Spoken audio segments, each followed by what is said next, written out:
Lady Leiningen mounted her horse, which, at the feel of its mistress, seemed to forget its uneasiness, and rode leisurely in the direction of the threatening offensive.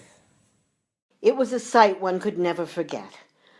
Over the range of hills, as far as the eye could see, crept a darkening hem, ever longer and broader, until the shadows spread across the slope from east to west, then downwards, uncannily swift.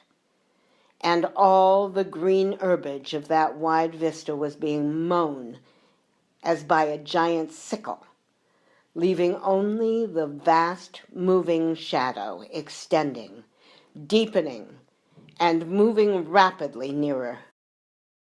When Lady Leiningen's men, behind their barrier of water, perceived the approach of the long-expected foe, they gave vent to their suspense in screams and imprecations. But as the distance began to lessen between the sons of hell and the water ditch, they relapsed into silence. Before the advance of that awe-inspiring throng, their belief in the powers of the boss began to steadily dwindle. Even Lady Leiningen herself, who had ridden up just in time to restore their loss of heart by a display of unshakable calm, even she could not free herself from a qualm of malaise. Yonder were thousands of millions of voracious jaws bearing down upon her, and only a suddenly insignificant narrow ditch lay between her and her men, and being gnawed to the bones before you can spit 3 times. The planter's chin jutted. They hadn't got her yet, and she'd see to it that they never would. While she could think it all, she'd flout both death and the devil.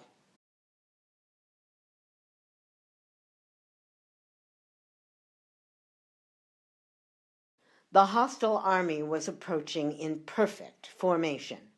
No human battalions, however well drilled, could ever hope to rival the precision of that advance.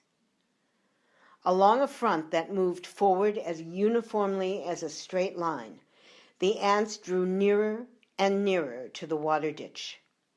Then, when they learned through their scouts the nature of the obstacle, the 2 outlying wings of the army detached themselves from the main body and marched down the western and eastern sides of the ditch. This surrounding maneuver took rather more than an hour to accomplish. No doubt the ants expected that at some point they would find a crossing.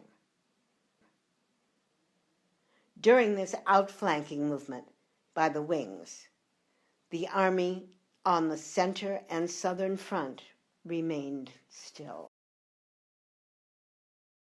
The besieged were therefore able to contemplate at their leisure the thumb-long, reddish-black, long-legged insects. Some of the Indians believed that they could see, too, intent on them, the brilliant, cold eyes and the razor-edged mandibles of this host of infinity.